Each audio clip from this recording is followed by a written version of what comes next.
a day that you'll never forget, but it's also a day that, you really don't want to remember. Nothing compared to 9/11, nothing compared. The sound and what I felt, it will never escape me. This is as close as we can get to the base of the World Trade Center. You can see the firemen assembled here, the police officers, FBI agents, and you can see the two towers. A huge explosion now raining debris on all of us. We better get out of the way. You look up and you see One World Trade Center with your eyes, but you don't see One World Trade Center in your mind. You see two buildings on fire. Terror and fear and running on the street again. People were scattering for cover. Get out, get out, get out, get out. This is just so much bigger than we thought. We had no idea. Nobody's safe. We're not safe. Even all these little buildings, we're not safe. I could see the tail of a jetliner dip, dip, turn. That fast. And there's more explosions right now. Hold on, people are running. Winston, hold on just a moment. We've got an explosion inside. The building's exploding. I remember just saying, Nina, we've got to get down. We've got to get down. What's happening? As far as all my colleagues, I thought everybody was gone. The building collapsing. Not there anymore. The whole side has collapsed? The whole building has collapsed. That cloud of smoke just was a whole new approach to things. Glenn, let's go, let's go. Egging me on, it says, come on, come on. Watch out, there it is, there it is, there it is. The way, like a movie scene, it just sort of came up the street behind us. I don't think you could be that close to 3,000 people dying and emotionally, spiritually not just feel that way on you. Well, I can see people hurt, children without mothers and fathers tonight. And that's for us. We were covering it. These families that never were the same again have much, much bigger burden than we do. You rolling? Okay.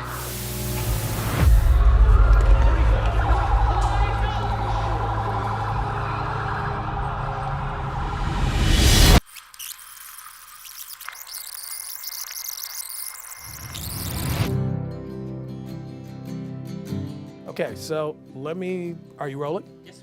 All right, let's go right to it. It was like a day I can't forget. It was a beautiful Tuesday with fluffy white clouds in the sky. It was just gorgeous. This is one of those great spectacular days that you didn't ever think, anything, but it's great to be in this city. And it turned out to be, the backdrop for one of the worst days. It was election day. It was primary election day here in New York City. Ready for a interesting primary. Trying to pick the next mayor of New York. It was supposed to be a simple Tuesday. And I think I'm going to have an easy day, right? You come in at 7, you go home at 3. Hopefully you have no 5 o'clock live shot. When people say this came out of the clear blue sky, it really did. I was in the RF room, which stands for radio frequency, waiting for the chopper to fire up a signal. The chopper pilot said to me that he sees smoke coming from the towers, one of the towers. I made sure there was a tape rolling. I ran upstairs to the newsroom. I told everybody to look at the Alpine receiver to make sure that they could see what was going on. My first thought was, a Piper Cub or, a small plane or something must have hit it. And as I walked into the room, I saw the smoke billowing off of one of the cameras that we had. And all of a sudden, a plane just came into the World Trade Center. And I was like, what? Breaking news, get in control room. I said, you're kidding. He says, no plane hit the building. The desk started getting some phone calls that it might have been a small plane that had crashed. No one thought at all that we were under attack. At that point, we didn't know the size of the plane. We didn't know anything about the plane. We just knew that a plane had gone into one of the towers. And I looked at that and said, uh-oh, I gotta get to work. And I jumped out of bed.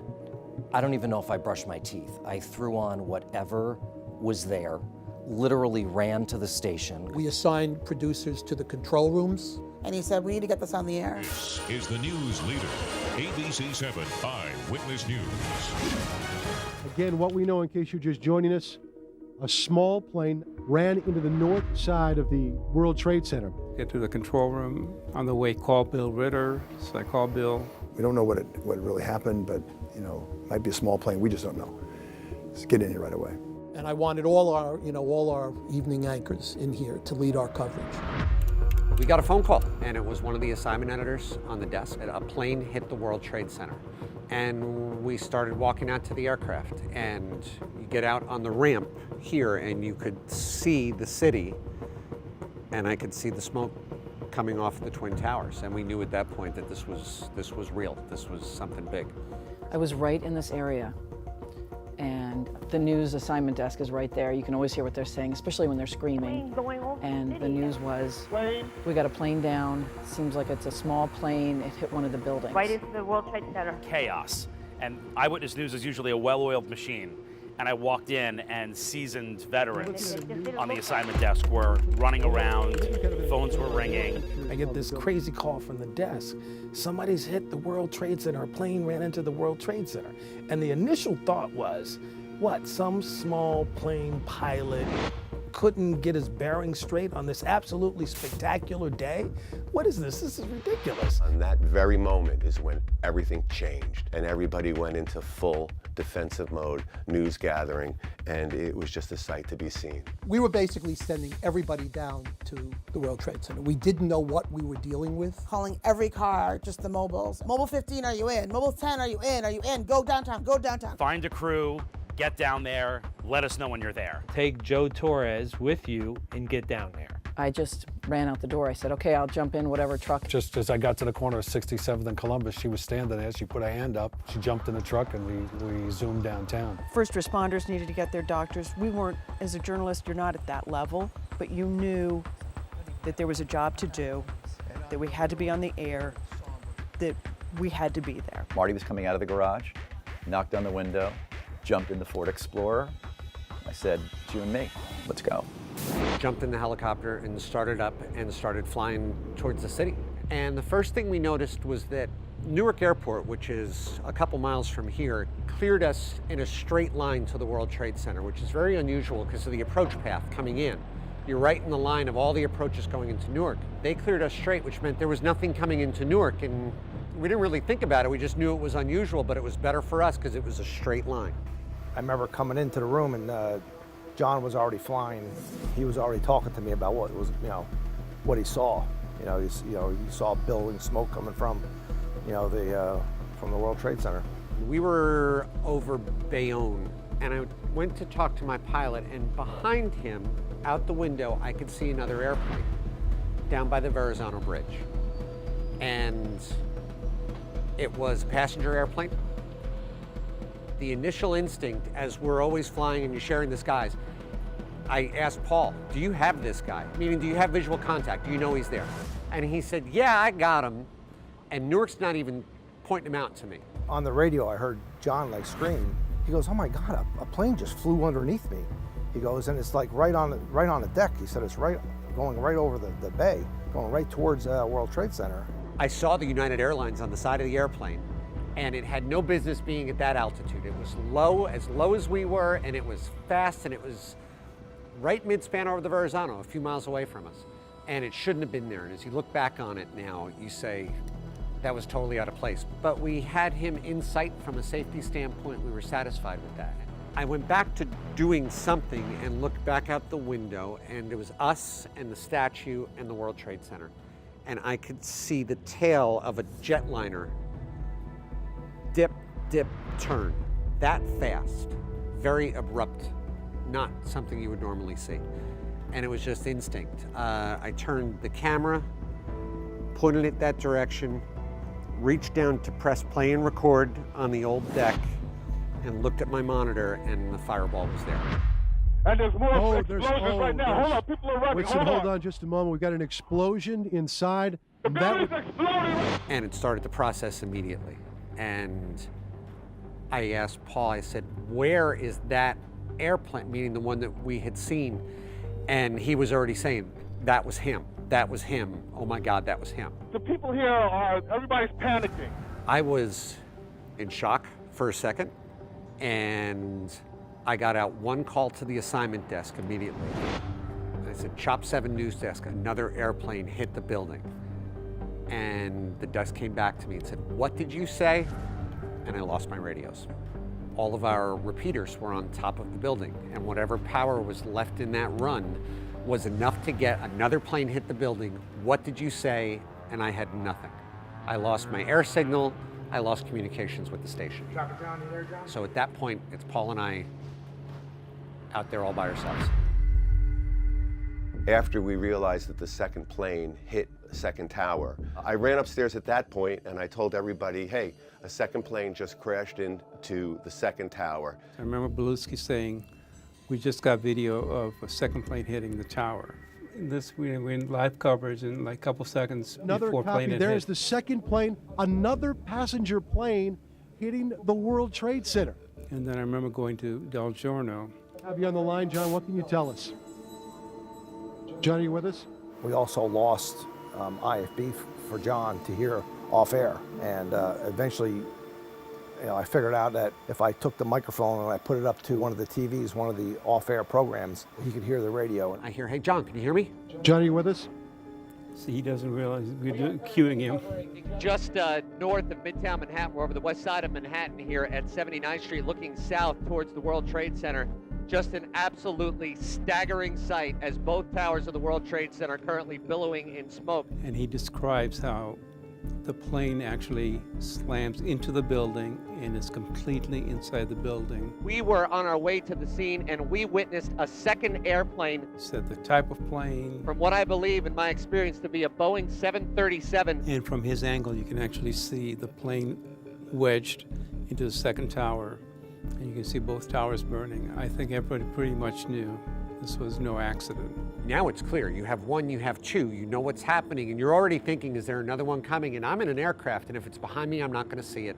All these things are racing through your mind that quickly. But if I'm going to be out here in this, I might as well do the job.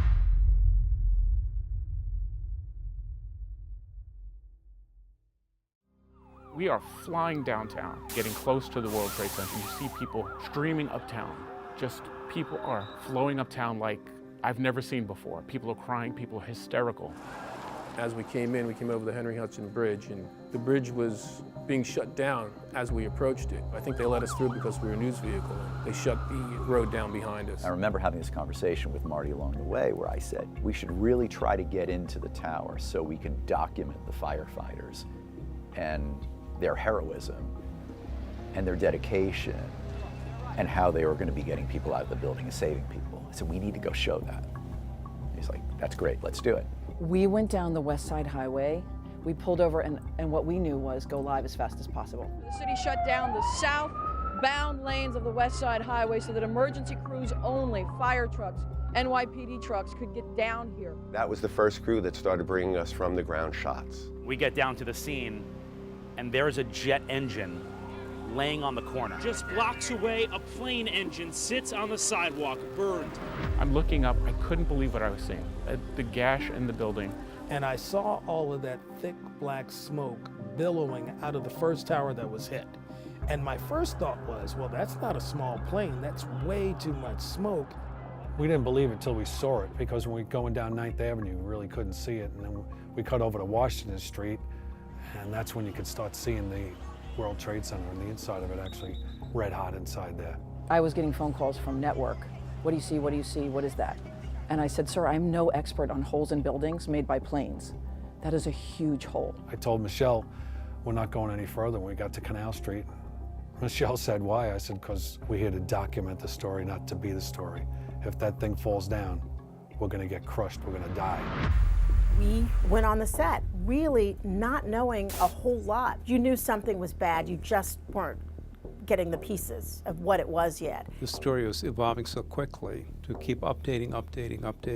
And we actually had a lot of people calling in. And all of a sudden it smashed right dead into the center of the World Trade Center. People describe what happened. Like a drunk driver. It just kept on going and realized what was going on and tried to turn to the left. One of the most memorable ones is somebody that was on 60-some floor calling in saying, I'm here. I am here and I'm stuck right now. Not sure whether I'm above or below where the plane hit. Are you above, Jim, or below? I have no idea. I have no idea where the plane hit. Right now, everything's under control. I want to tell anybody that has a family member that may be in the building that the situation is under control for the moment. And he, of course, ended up dying when the buildings collapsed. A continuous breaking news story like that doesn't really have an end is that especially in the first couple hours, the flood of information that came, how do you separate X happens and is it tied to Y? And if it's not, then what's it tied to? Is it just coincidence or circumstances? This is not an accident. This is terror. And we knew it. We didn't have confirmation on it, but your heart knew it. And it was scary. It was very, very scary to think that we were being attacked. By that time, Jim Dolan came in, and he came on the set. It was 8:48 this morning when the world changed forever. For a number of reasons, they had me go to the anchor desk that day. In part because I had a background in covering terrorism. I was interested in it. I knew who Zawahiri was. I knew who bin Laden was. I knew a little bit about Al-Qaeda. Multiple attacks fit into the Al-Qaeda plan. All of this fit into what Al-Qaeda had already been doing around the world. Terrorism was something that happened elsewhere. It wasn't that much longer after that President Bush from Florida goes before cameras and says, "Terrorism against our nation will not stand." It was the first time we were experiencing an attack on America this big and people trying to process that. They're using planes as missiles to try and bring down those two buildings. I remember we got down fairly close to the towers, and it was just a chaotic scene. I remember seeing lots of debris, metal, paper raining down from the towers, smoke billowing out. Our job as reporters is to get as close as possible to see what's going on. So we were just, getting down there as quickly as possible without knowing what we were walking into. And I remember thinking, I can't get down there fast enough. And I saw a delivery man, and I said, "I need your bike. I'm a newscaster, I need your bike, I've got to get down there." I remember just pedaling and pedaling. When we got probably a block or two away, a police officer started going, "Go back," screaming, "Go back, go back." Gotta move back. And that's when I saw Lauren Glassberg. It was chaos. I mean, people were screaming and looking up, and I just sort of wandered around trying to figure out what exactly was going on. And I remember standing on a street corner and saw Nina Pineda, who is one of my best friends. We saw each other, we saw the police officer was screaming, "Get down, get back." If a first responder is telling me, "Get down, there's going to be an explosion," then I better probably listen. As the guy's screaming, he's like, "Take cover." So Lauren and I crouch behind a car. What's happening? I remember just saying, "Nina, we've got to get down, we've got to get down." I remember being afraid for her, for me. She was my best friend. Kind of holding on to each other. I'm sure she said, "Glassy, we're gonna be all right." That's totally Nina. And then we realized, okay, we have a second here maybe to get further away. Let's get back up and keep going. I don't think you could be that close to 3,000 people dying and emotionally, spiritually not just feel that weigh on you. I mean, it took us a long time to function as humans. And that's for us. We were covering it. These families that never were the same again have much, much bigger burden than we do.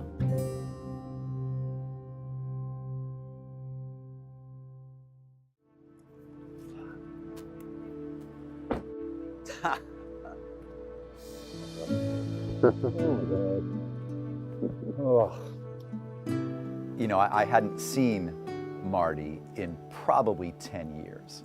To see him, it brought me back to that day, but it also reminded me of this bond that we have because of what we went through together. So we came in here and then we parked right there. We got to within 1 block of the World Trade Center, got out of the truck, grabbed the gear. I mean, you can see in the video, we get to the towers, you can see that I look up and you can see the expression on my face. I mean, I'm just horrified. I'm in awe, I'm horrified. You couldn't imagine this. You look up and you see One World Trade Center with your eyes, but you don't see One World Trade Center in your mind, you see 2 buildings on fire. And as we came through here, I think that's when I understood what was happening. That's when I started to see the debris. That's when I started to understand what was happening.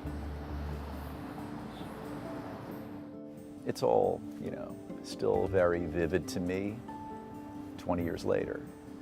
You know, 20 years later, I can hear the sounds. I almost feel like I can smell that smell of that day, the smoke, things burning.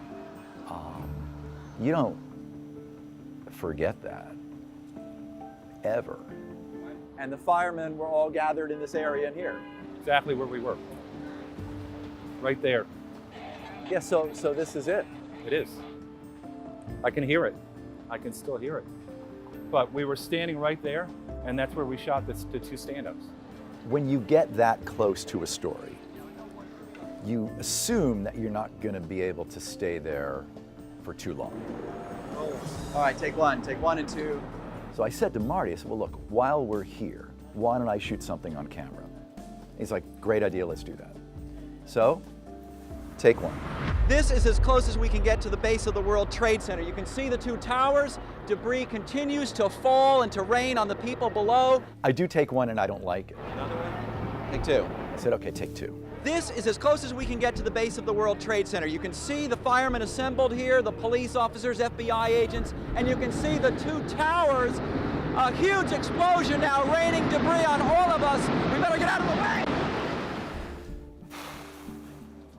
There's this roar that you never forget. It was you, the firefighters who were here, and I remember tilting up, and it wasn't until I opened up my left eye is when my world changed. Because my brain became one solid sphere of survival. But I knew I was going to perish. I knew it. And that is what has hurt me through the years, is I saw my own death. I saw the end. So while Marty's still shooting, I turn around and there's a door to an office building.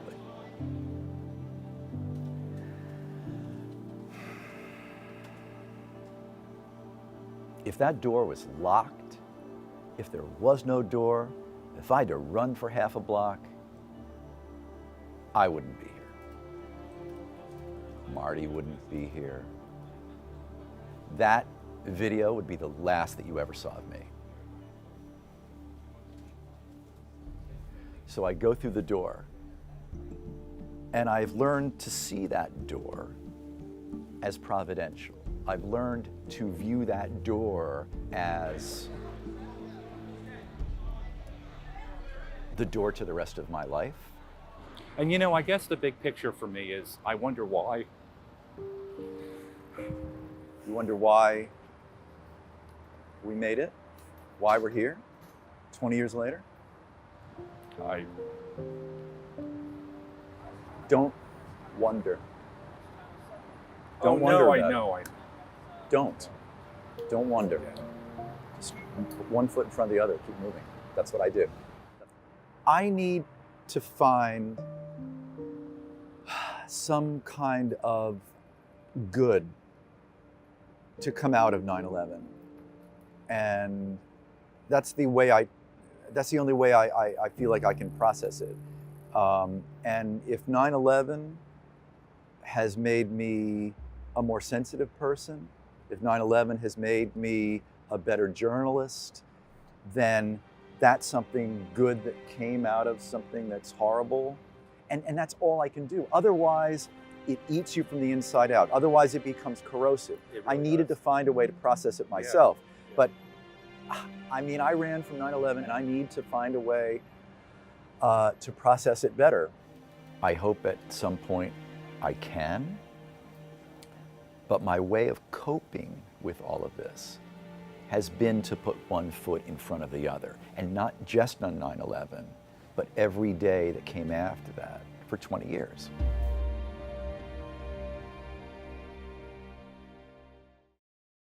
I never say, do you remember? I never ask that. Correct. But when I do see you, I remember. Yes. It's not that we don't want to talk about it, it's we are not the story. And it makes us uncomfortable even talking about that because many other people were seriously affected in ways much more grave than the way we were.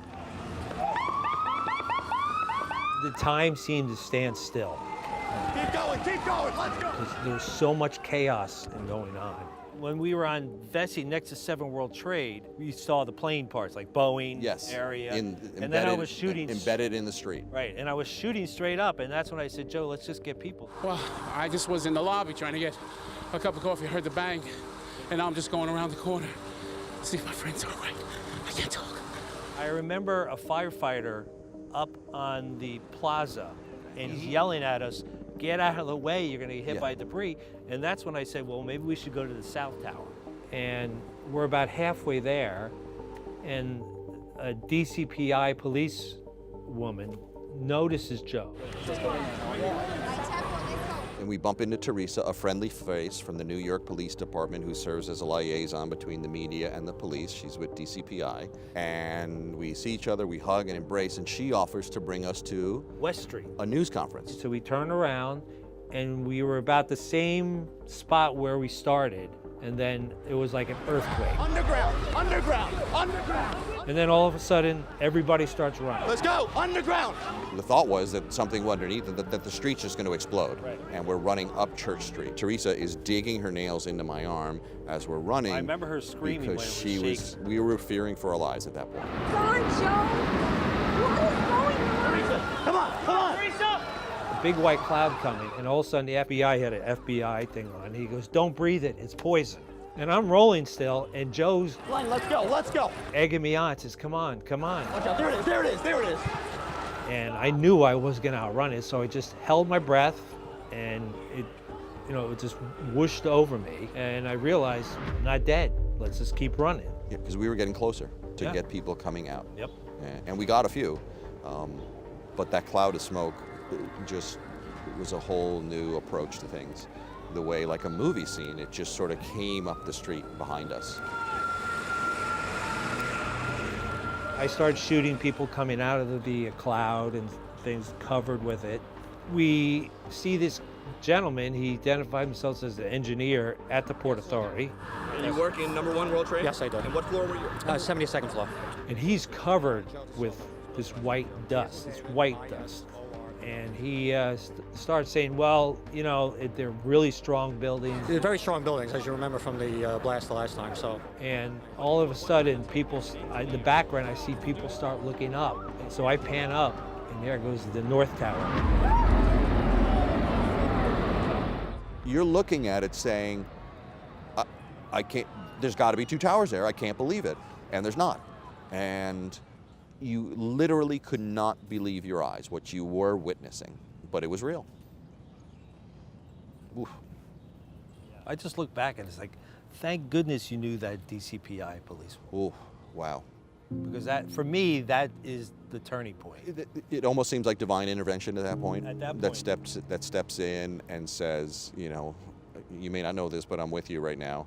And the end result will be that at the end of the day, you'll be alive. That was almost a living example of somebody stepping in saying, no, you're going this way. You're going this way. And ultimately, thank goodness, we went that way.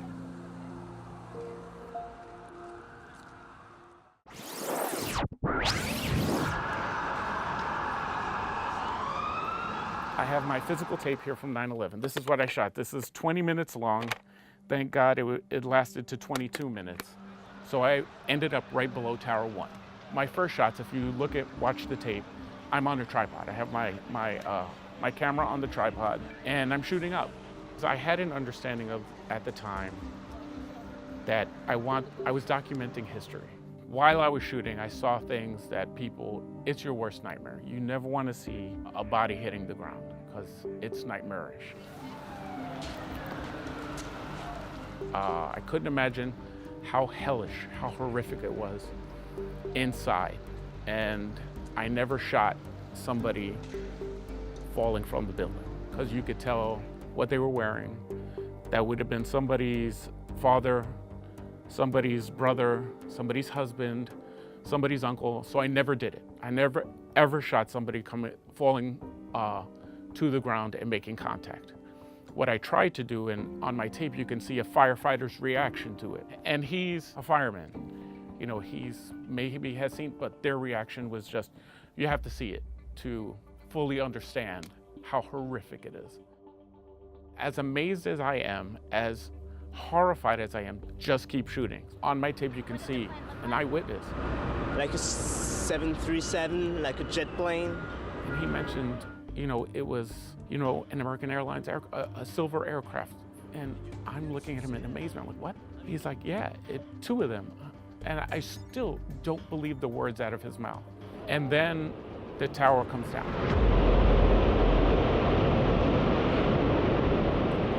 And the sound and what I felt, it will never escape me. Last scene of my tape, one of them, is a mother who has her child. Remember, I had a 7-month-old at the time. Had her child on a baby Bjorn right in front. She was in complete distress. The mother couldn't breathe. I think she was hyperventilating. I put my camera down. This is the one time I put my camera down. I tried to talk to her to calm her down.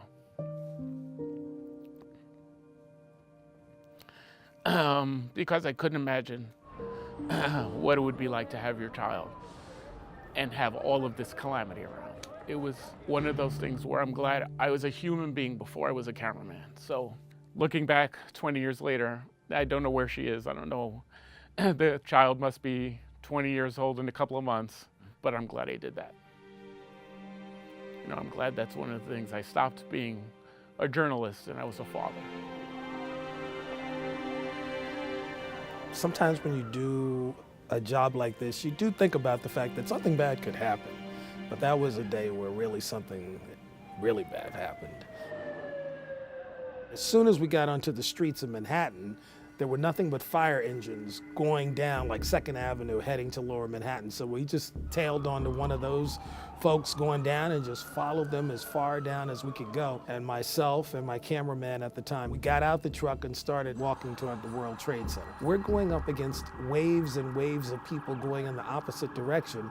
And here we are going in that direction toward the World Trade Center because people were leaving that area in droves. Just like the first World Trade Center bombing, the people came out, they were wet. And that's how I knew who was in the building.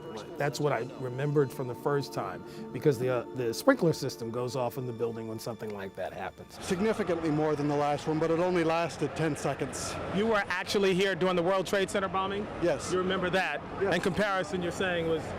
This seems a good deal worse. We were just, you know, out there, and then I walked into a deli. And when I walked into the deli, I just said, hey, do you happen to have a restroom? And the guy said, sure, it's right over there. And as soon as he said those words, I felt the earth rumble. I mean, it just shook. And my initial reaction was that maybe they blew up the trains, because it just felt like an earthquake. And we ran outside, and then we saw this incredibly tall, stories tall cloud of debris rushing in our direction. And we were like shocked and stunned. It was like, here it comes. So we jumped into the deli, and as soon as we jumped into the deli, turned around and looked back, it looked like the angel of death had passed by. The deli window went from being bright, sunlight filled, to absolute darkness. And it was like you really realized that you were inside of something terrible. People were putting their hands up on the glass. You could see this hands prints coming across the glass as they reached and kind of crawled their fingers along the glass to find the door handle, to pull it open. And as they were pulling it open, like I said, that dust was pushing in to the store, but eventually you started to see these gray figures completely, top to bottom. Like I said, you couldn't tell what they had on. You couldn't tell if they were black or white. You couldn't tell anything. They were just completely gray. Tell me. The whole building.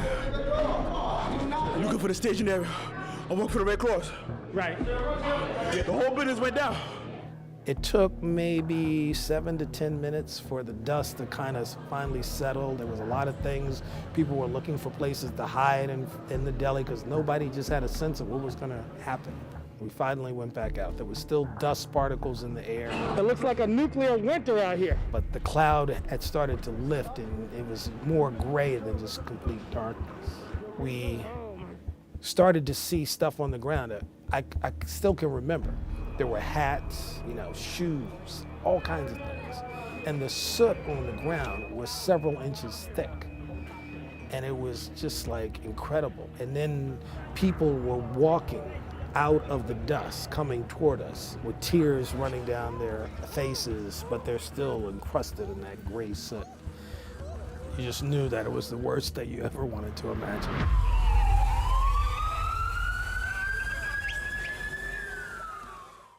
The unthinkable happened today. The World Trade Center, both towers, gone. You don't want to get people overexcited, but especially in 2001, we were the main source of immediate information. It wasn't like now. You just pick up the phone and it's there.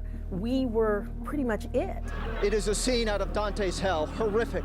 Billowing dust and smoke as the tower just kind of pancaked, slowly just crumbled, and you heard this sort of roar, but muffled. That's how I remember it, sort of being muffled. And I remember as we were running away, I yelled at John, "You rolling?" Okay. And I do remember looking at my watch and saying, "No World Trade Tower is standing. Time, 10:30, Lower Manhattan." It was sort of a way for me to keep from losing control and for me to sort of seek refuge at that second, at that time of that catastrophe, in my work so that I could do it without falling apart. People are running, it's chaos, we're all covered in dust. And I look off to the side and I say, is that Mayor Giuliani? And I say, let's go. And I just do what comes to mind, but just stick a microphone in his face and start asking questions. Can you tell us basically what happened to airplanes? Stop it. Come with us. Come with us. We did on that day what we always do when there's a big story. We sent everybody at it. Jim Hoffer. Joe Torres. Stacey Sager. Nina Pineda. Jeff Ross. Lauren Glassberg, ABC 7 Eyewitness News. They were so close. I mean, that was our job. We had to get to the scene. The second and last tower of the World Trade Tower has just collapsed. But as we tried to reach our reporters to get status reports and to move them around, we lost total communication. Can you hear us now, Michelle? Michelle? And then when the buildings came down, We better get out of the way! Keep going, let's go! knowing that I had sent these reporters to that location and we couldn't reach anybody, my first thought was, oh my God, I just sent all these people to their deaths.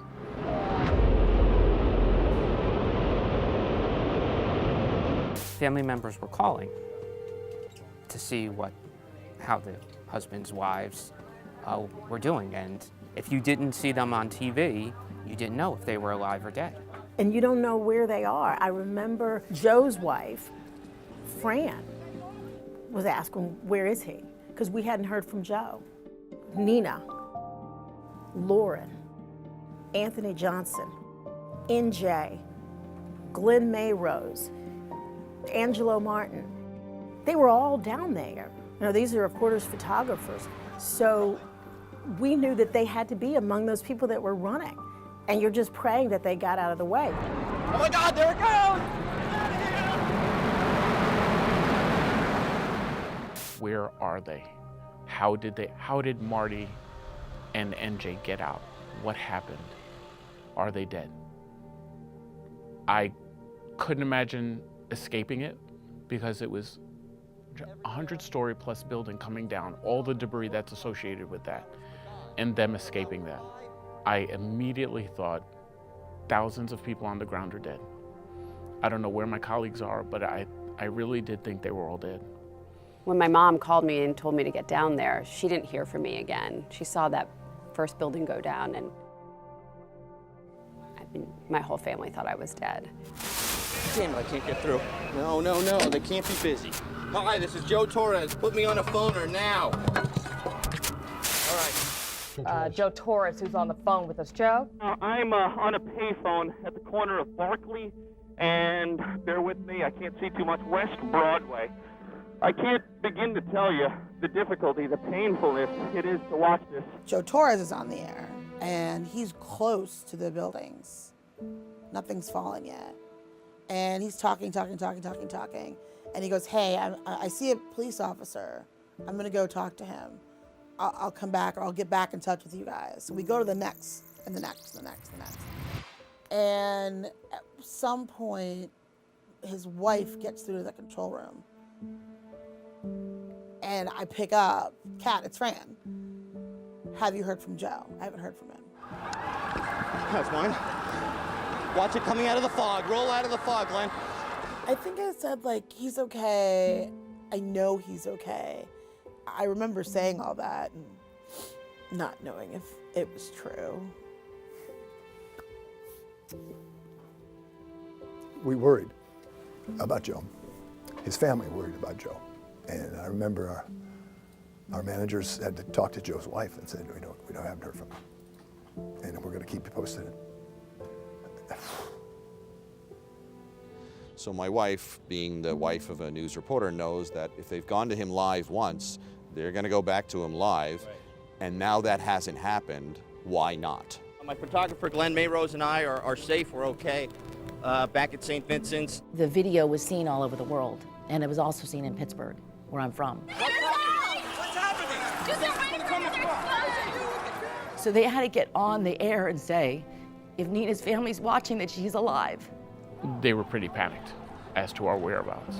And I can imagine that would have been really tough for them to not know where we are. But the information started to trickle, literally a trickle, back to us that Joe's okay, Glenn's okay, Marty's okay, NJ's okay. And that was a relief. For us, we were able to tell all but one family that they were okay.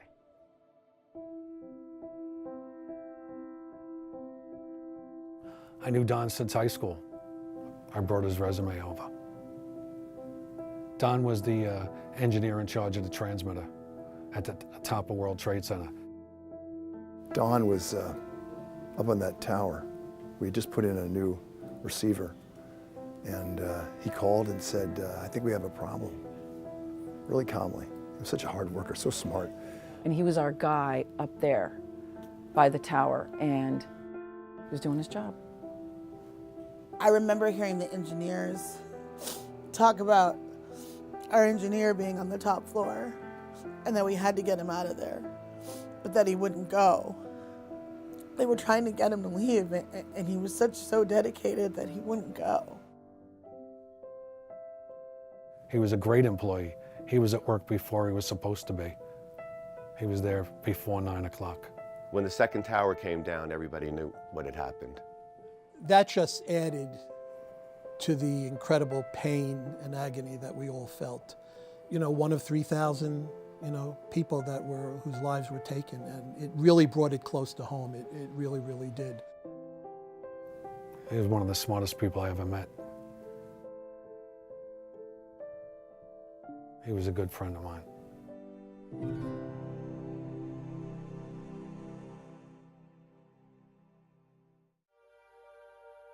Tonight, their destruction represents the depths of evil. It was go, cover, represent. You're clear, it's not about buildings, it's about people. It's about souls, it's about people suffering and literally dying as you're speaking. We're all New Yorkers, and we're all Americans, and watching this happen is unbelievable. We've lost our skyline, and as a country, I think it's fair to say we've lost our innocence. You're just not ready for that. And as much as you say to yourself, okay, I've got to get a grip here, if you will. I've got a job to do, and it's a very difficult job at this point. I had never seen anything like that before. And, I've been in the news business for a while. Then I had been in the business for about 20 years, and I have to say that day really rattled my cage. It was something I had never seen before. It looked apocalyptic. They were covered in ashes, white and gray, marching up the West Side Highway, desperate to get home. They couldn't take the train, they couldn't take a bus, there was no way. So ferry service started running. All the ferries started coming and bringing people to New Jersey. Whether it takes 4, 6, 10 hours to get home tonight, no one here was really complaining or counting the hours. They were instead counting their blessings. And they lined up, just wanting to get home. Just thankful to be alive. That's all I can say. I just want to get home to my family. There had been the hope that perhaps boats carrying either people who might have been seriously injured or critically injured, needed some type of help, were then ferried across to New Jersey for some hospitalization. 10 hours after the initial impact, we were all still hoping that maybe there are people to be saved. But we waited and we waited and we waited as darkness fell, and we never saw a boat. My assignment for the next several days was triage, was people who were getting out. There were doctors on standby, there were volunteers on standby, there were hospitals waiting, and we went to all of them. But the people were never brought in. You always hold out hope. Just a short while ago, we saw a tractor trailer. We understand the first of the bodies being taken to the morgue here at Bellevue. Bellevue is right next to the medical examiner's office. And so I remember reporting they were bringing trucks up to the morgue, even that first day. Refrigerated trucks were parked outside the morgue, and you knew that this was going to be mass casualty. I was at St. Vincent's for days. All right, we are live in front of St. Vincent's Hospital. And the story didn't change. People just weren't coming to the hospital because they didn't survive. They are waiting, anxious to treat patients who are brought in. I talked to one doctor, he said the adrenaline is flowing, but there's a sense of helplessness. They just want to be able to help as many people as possible. They're hoping that more are brought in alive. It was dramatic. It was very crystal clear at that point, the magnitude of loss. As night falls, we are seeing more and more equipment coming onto the scene. The plan now is to work through the night and pour as much light onto that scene as possible. I remember them bringing in huge trucks to start actually trying to remove some of the debris. As the night fell, the plume and the smoke and the cloud, it continued. It was just as fresh at night as it was when it happened during the day. You could smell the acrid scent of that smoke, and it's the scent you'll never forget. I've never smelled anything like it. I haven't since, and I hope I never do. You cannot describe what we later started calling the pile. I mean, you can't describe the dystopian carnage that was in Lower Manhattan. It was a hellscape you cannot imagine, and it went on forever. You couldn't see the end of it. It was horrifying. It was horrifying to see what people had done to other people. Who would have ever thought that you would look down 6th Avenue and those towers would not be standing there? You know.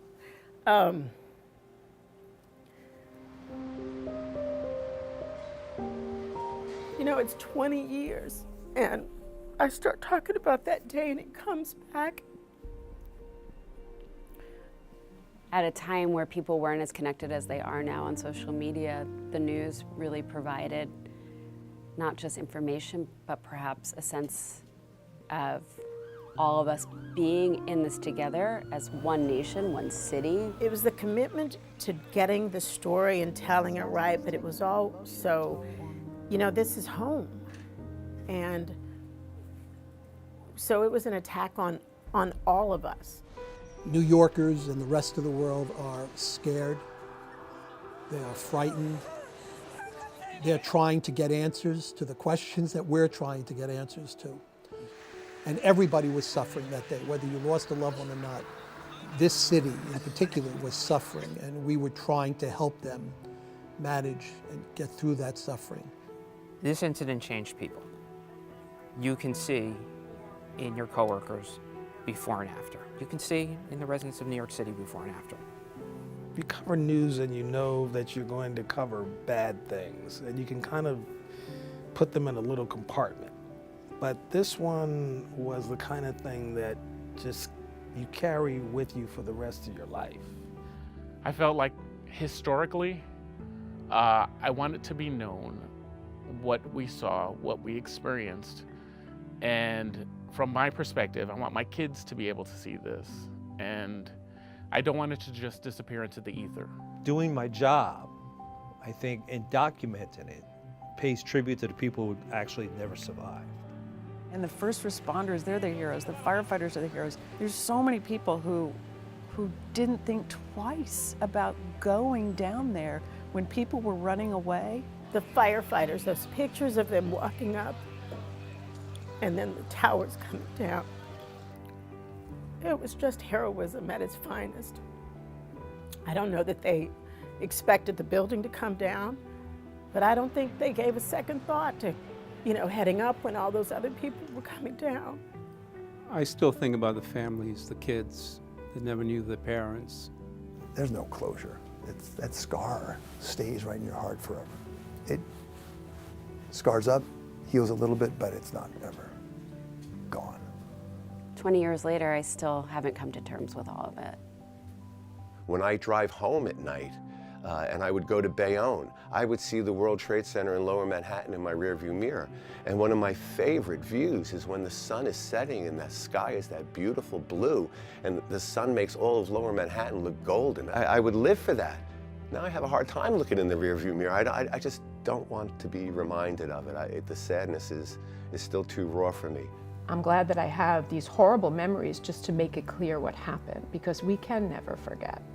We can't forget the loss in the city that day, and we also can't forget the resilience of the city that day. Bill Butel has a final thought. Finally tonight, part of our world has fallen apart. That is not a statement of despair. It is a statement of fact. It was a lovely day when it began, a little bit before 9 o'clock. 15 minutes later, in Lower Manhattan, though, all hell had broken loose. The Twin Towers began to sway and then to fall. We watched as our way of life began to sway and fall too. The skyline is gone. So this tragic story is really just beginning. I'm Bill Butel. Good luck and be well.